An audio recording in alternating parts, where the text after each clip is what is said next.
Assalamualaikum warahmatullahi wabarakatuh. Daun salam dipotong-potong pakai kampak. Jawab salamnya belum kompak.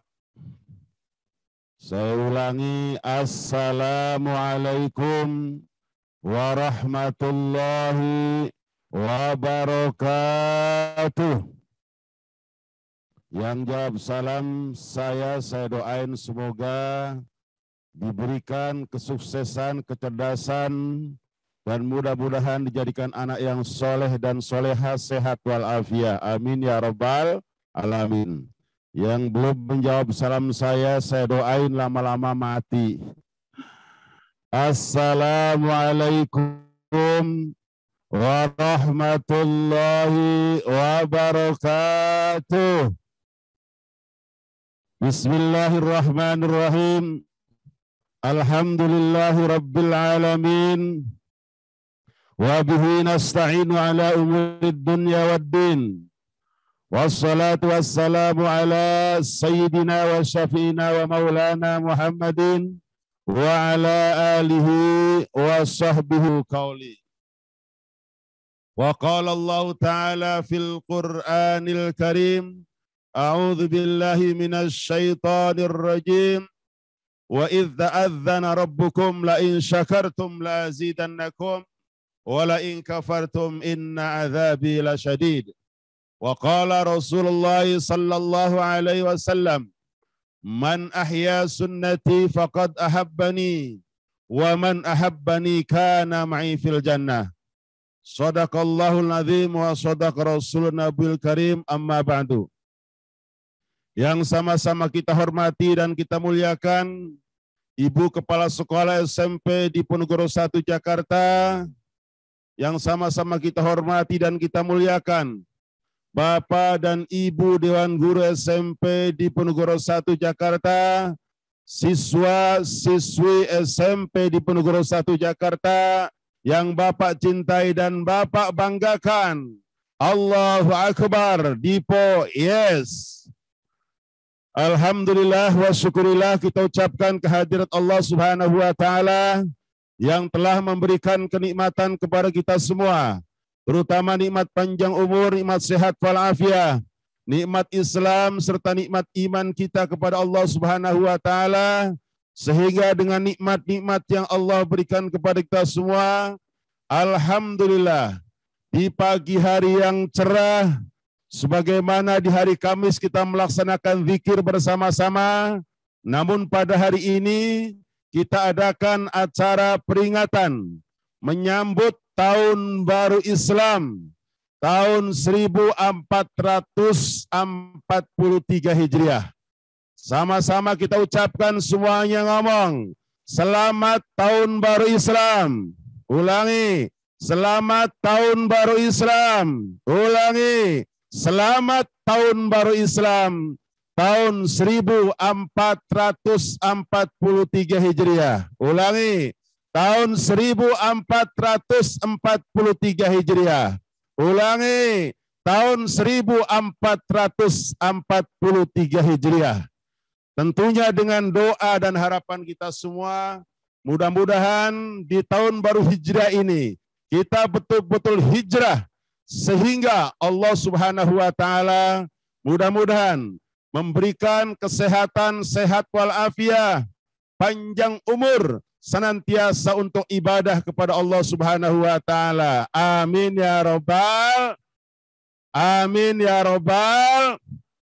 Semoga juga dengan tahun baru ini kita semua diberikan kecerdasan oleh Allah Subhanahu wa Ta'ala, dan juga semoga di tahun baru Hijrah ini kita semua dirubah oleh Allah Subhanahu wa Ta'ala menjadi orang yang lebih baik, menjadi orang yang cerdas, menjadi orang yang sukses, sukses di dunia dan sukses di akhiratnya.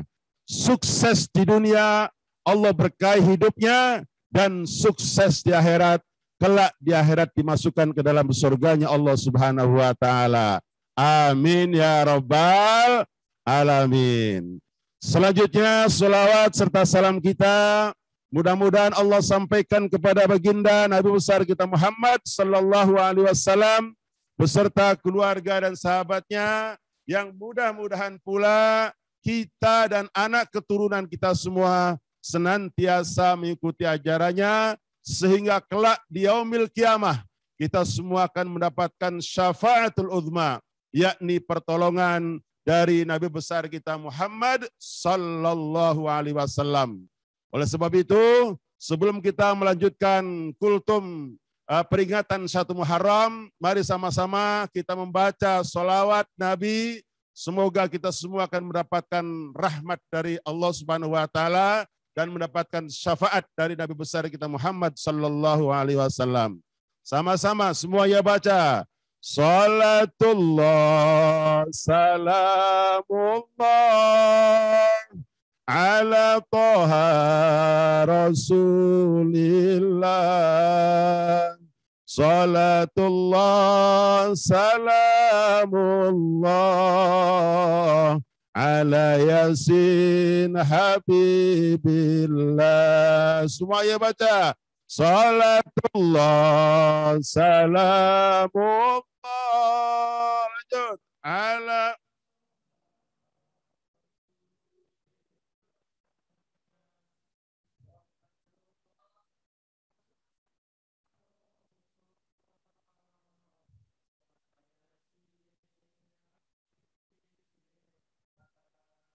Diponegoro sekolah kita, gedungnya indah dan megah.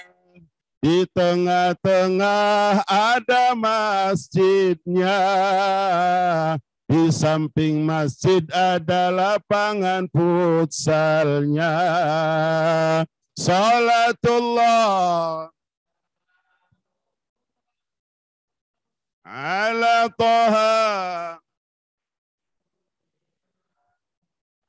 Salatullah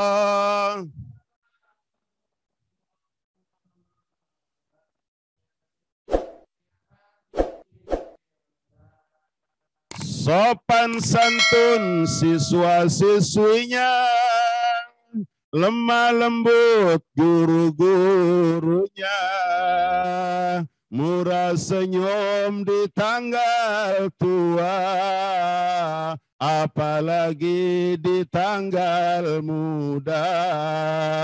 Salatullah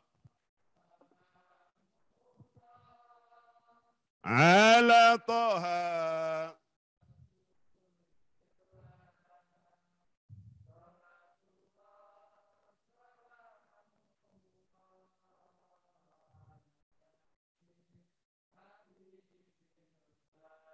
Ya Allah ya Tuhan kami,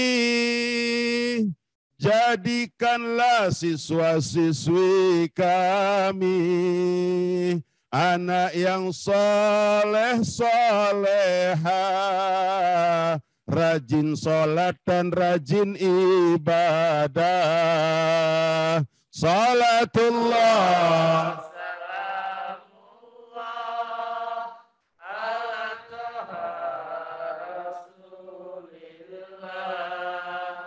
Salatullah ala Yasin. Sallu ala Nabi Muhammad. Siswa-siswi SMP di Ponorogo 1 Jakarta yang saya cintai dan saya banggakan, Allahu Akbar. Pada hari ini kita merayakan atau memperingati Tahun Baru Islam. Kita tahu bahwa tahun di Indonesia khususnya dan pada umumnya bahwa tahun itu ada dua. Ada tahun Hijriah, ada tahun Masehi. Tahun Hijriah adalah tahunnya orang Islam. Sedangkan tahun Masehi adalah tahun nasional. Tahun kita semua bangsa Indonesia dan dunia pada umumnya. Oleh sebab itu, yang perlu kita tekankan pada kesempatan ini, kita sebagai umat Islam jangan sampai tidak tahu, jangan sampai tidak hafal tahun Hijriah, yakni bulan-bulan Islam. Kenapa? Karena Allah Subhanahu wa Ta'ala banyak memberikan keistimewaan, banyak memberikan keutamaan kepada hambanya kita semua umat Nabi Muhammad, yaitu diberikan di bulan-bulan Islam. Oleh sebab itu, kalau kita tidak memahami bulan-bulan Islam, kita sebagai umat Islam sangat merugi. Contoh misalnya, ada tidak di bulan Januari, misalkan tanggal 10 Januari, Allah barang siapa yang berpuasa pada tanggal 10 Januari, kemudian Allah memberikan keistimewaan bla bla bla bla bla, ada tidak? Tidak ada, ya kan? Tetapi ketika datang tahun baru Islam, Rasulullah Shallallahu Alaihi Wasallam mengatakan, siapa orang yang berpuasa pada tanggal 10 Muharram, maka orang tersebut sama dengan puasa selama 1 tahun berturut-turut. Allahu Akbar. Ini ya, puasanya 1 hari hanya di bulan, ya hanya di tanggal 10 Muharram, tapi Allah berikan keistimewaan pahala sebanyak orang yang berpuasa setahun berturut-turut. Kalau saya ditanya, saya pernah nggak saya puasa setahun berturut-turut? Kalau saya alhamdulillah, bahkan 3 kali berturut-turut, 3 tahun berkali berturut-turut ketika saya tinggal di pesantren yang tidak berpuasa kecuali hari yang diharamkan. Hari yang diharamkan yaitu Idul Fitri, Idul Adha, kemudian hari Tasyrik, hari 11, 12, 13, hanya itu. Selama saya 3 tahun di pesantren nggak pernah makan siang. Kenapa? Karena saya orang miskin. Bukan karena itu pula kita mencari keberkahan Allah Subhanahu wa Ta'ala. Jadi, ya kan, dengan puasa 1 hari saja di bulan Muharram, yakni di tanggal 10 Muharram, maka orang tersebut akan mendapatkan pahala sebanyak orang yang berpuasa selama 1 tahun. Allahu Akbar. Ini salah satu di antara keistimewaan yang Allah berikan di bulan-bulan Islam. Ya. Kemudian kata Rasulullah Shallallahu Alaihi Wasallam, barang siapa yang bersodakoh di tanggal 10 Muharram, maka Allah Subhanahu wa Ta'ala akan memberikan pahala sama dengan orang yang setiap hari bersodakoh selama 1 tahun. Allahu Akbar. Jadi ketika tanggal 10 Muharram nanti kita berinfak 10.000, itu pahalanya sama dengan setiap hari kita berinfak 10.000 kali 1 tahun. Itu pahala orang yang berinfak di hari 10 Asyura, ya. Dan juga ketika kita bisa mengusap kepala anak yatim juga ada nilai plus tersendiri. Bahkan ketika kita memberikan hidangan yang lebih kepada keluarga kita yang biasanya makan dengan lauk yang biasa-biasa saja, tapi ketika di hari tanggal 10 Muharram kita makan dengan keluarga yang lebih dari biasanya, itu janji Rasulullah, maka setahun ke depan akan diberikan keberkahan yang lebih dari biasanya. Allahu Akbar. Ini salah satu keistimewaan orang-orang yang memahami dan mau mengamalkan bulan-bulan yang telah dimuliakan oleh Allah Subhanahu wa Ta'ala. Rasulullah Shallallahu Alaihi Wasallam menjelaskan bahwa barang siapa yang memuliakan bulan-bulan Islam, maka orang tersebut akan lebih dimuliakan oleh Allah Subhanahu wa Ta'ala. Mana dasarnya? Sebagaimana firman Allah Subhanahu wa Ta'ala di dalam surat At-Taubah ayat yang ke-36, A'udzubillahi minasyaitonirrajim. Inna iddatas syuhuri indallahi 12 syahran fi kitabillah. Yauma khalaqas samawati wal arda minha 4 hurum. Kata Allah Subhanahu wa Ta'ala, sesungguhnya hitungan bulan dalam 1 tahun itu 12 bulan. Di antara 12 bulan ada 4 bulan yang telah aku muliakan yang selain daripada Ramadan, kata Allah Subhanahu wa Ta'ala. Bulan apakah itu? Yang pertama kata Rasulullah bulan Rajab. Kemudian yang ketiga, 4 dan 5 berurutan, yaitu bulan Dzulqa'dah, bulan Dzulhijjah, dan saat sekarang kita di bulan Muharram. Jadi sungguh sangat tepat sekali ketika SMP mengadakan menghormati, memperingati 1 Muharram, itu artinya menghormati, memuliakan bulan yang telah dimuliakan oleh Allah Subhanahu wa taala. Oleh sebab itu insya Allah orang-orang yang memuliakan bulan-bulan yang telah dimuliakan oleh Allah, maka yakinlah Allah akan memuliakan kita semua daripada hamba-hamba yang lainnya. Amin ya Rabbal, amin ya Rabbal alamin. Hadirin siswa-siswi SMP di Ponorogo 1 Jakarta yang Bapak banggakan. Oleh sebab itu pula yang tadi kita harapkan, doa kita semoga dipanjangkan umur, sehat walafiat, ya, apalagi saat sekarang di musim pandemik, ya, musim wabah corona yang insya Allah mudah-mudahan dengan adanya 1 Muharram, lebih-lebih di Muharram itu ada hari Asyura, mudah-mudahan wabah corona segera diangkat oleh Allah Subhanahu wa taala dan sehingga kita semua dapat melaksanakan aktivitas ibadah sebagaimana biasanya. Amin ya Rabbal alamin. Dan juga dengan 1 Muharram ini masuk tahun baru Hijriah, yuk betul-betul kita hijrah ke jalan yang lebih baik lagi. Yang tadinya barangkali pelajaran kita atau belajar kita dengan cara yang malas-malas, maka yuk sama-sama kita hijrah di tahun ini. Semoga Allah merubah kita semua yang lebih baik lagi. Cara belajar kita, cara pergaulan kita, cara berteman dengan kita. Jangan sampai mengucapkan kata-kata yang tidak baik. Ya, kata-kata isi ragunan diucapkan, naudzubillah min dzalik. Ini banyak terjadi karena seringkali main game online, ternyata kemudian ketika berbicara tanpa sadar, banyak mengucapkan kata-kata ragunan. Ini yang kita khawatirkan nanti akan kebiasaan di tempat-tempat atau di masyarakat, sehingga kalimat itu kalimat yang tidak baik, akhirnya mengecap atau memberikan keputusan masyarakat bahwa kita adalah orang yang tidak baik. Naudzubillah min dzalik. Kalau kita dicap oleh masyarakat kita orang yang tidak baik, yang kita takutkan orang tua juga terlibat tidak baik.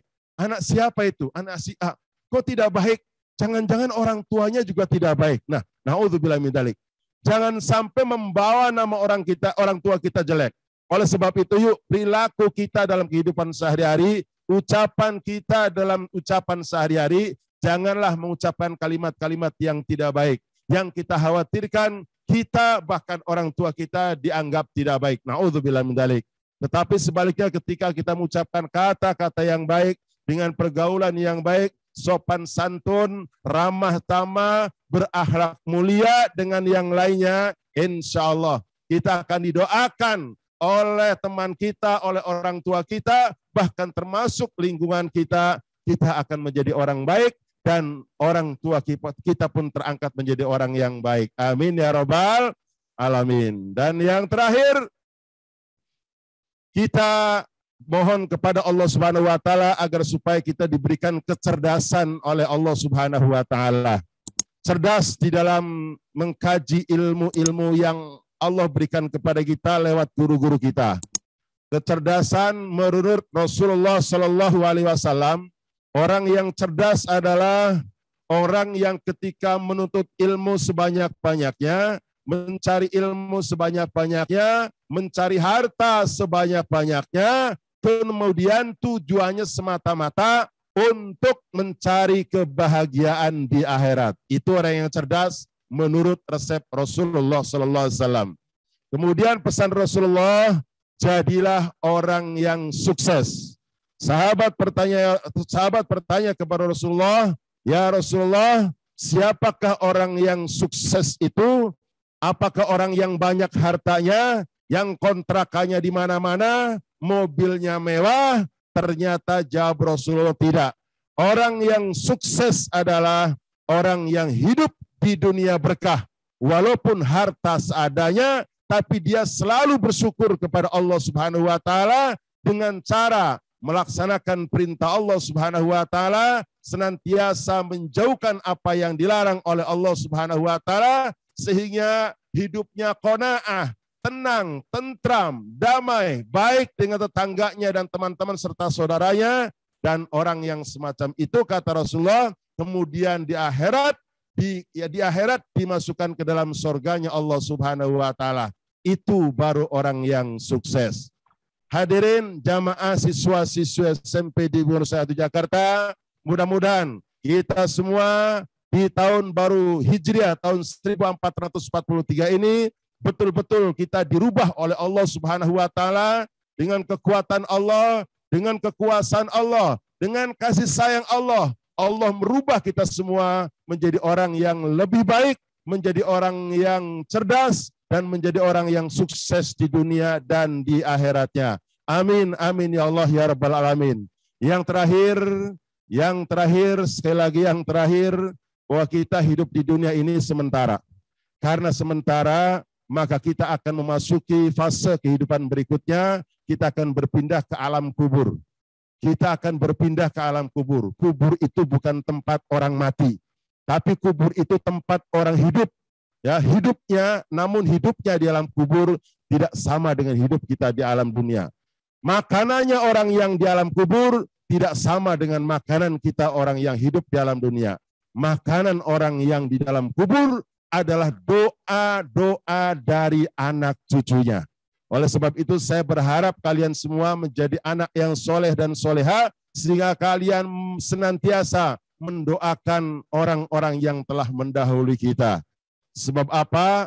Syair mengatakan, ya, syair sendiri seringkali mengatakan di dalam sholawat kita, saben malam Jumat, ahli kubur pulang ke rumah untuk minta doa sama anak cucunya. Bila tidak didoakan, maka dia kembali ke kuburan, nangis bersedihan, terseduh penyesalan. Salli wa sallim daiman ala mada, salli wa sallim iman al-ahmada wal ali wal ashabi man qad wahada wal ali wal ashabi man qad wahada. Banget, sungguh banget nak anak turunanku, kamu tidak malu makan harta tinggalanku.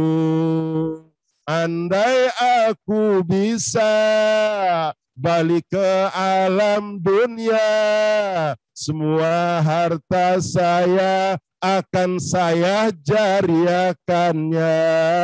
Sholli wa sallim iman al-ahmada, salli wa sallim iman al-ahmada wal ali wal ashabi man qad wahada wal ali wal ashabi man qad wahada. Nah, di dalam kubur itu hidup, nak. Karena manusia di dalam kubur itu hidup, maka dia butuh kenikmatan. Andaikan saja orang tua kita kemudian meninggalkan ibadah waktu di dunia karena kesibukannya, kemudian anak mendoakannya, yang setiap hari misalkan dihajar oleh malaikat nangkir 10 kali misalnya, maka kemudian anak mendoakan, memberikan Fatihah dia kepadanya, maka besok berkurang menjadi 9 kali pukulan. Andaikan anak itu kemudian membacakan hari berikutnya dengan Fatihah dan dengan sedekah yang lainnya, maka kemudian ketika orang tua kita naudzubillah sedang disiksa yang 9 kali pukulan, maka kemudian akan berkurang menjadi 8 kali pukulan, dan seterusnya dan seterusnya. Yuk, nak sekalian, mari kita senantiasa berbakti kepada kedua orang tua kita. Masih hidup di alam dunia, kita muliakan orang tua kita. dengan ucapan-ucapan yang tidak menyakitkan hati orang tua. Insya Allah hidup kita berkah. Dan ketika ada orang tua kita, nenek kita yang sudah mendahului kita doakan mereka. Kita doakan dan kita hadiahkan Fatihah dan kita berikan sedekah untuk orang lain ke masjid, ke mushola atas nama orang tua kita. Yakinlah pahala itu akan sampai kepada orang tua kita. Andaikan naudzubillah orang tua kita sedang disiksa di alam kubur, lambat laun karena bacaan Fatihah kita, karena bacaan Quran kita, karena infak sedekah kita di atas namakan orang tua kita, maka nanti orang tua akan mendapatkan kenikmatan di alam kuburnya. Amin. Amin ya Allah ya Rabbal Alamin. Ketika hidup di alam kubur mendapatkan kenikmatan, satu tanda ketika di akhirat akan mendapatkan surganya Allah Subhanahu wa taala. Sebaliknya ketika di alam kubur mendapatkan siksaan, satu tanda di akhirat ditempatkan di nerakanya Allah Subhanahu wa taala. Nauzubillah min dzalik. Yuk sama-sama kita mulai, kita bangkit dari tahun hijrah ini betul-betul hijrah kepada yang lebih baik. Amin. Amin ya Rabbal Alamin. Itu saja karena waktu yang sangat membatasi kita, maka cukupkan sampai sekian saja dulu. Insya Allah kita akan bertemu lagi pada waktu dan gelombang yang sama. Sampai di sini. Wal-afu minkum. Wallahul muwaffiq ila aqwamit thoriq. Wassalamualaikum warahmatullahi wabarakatuh.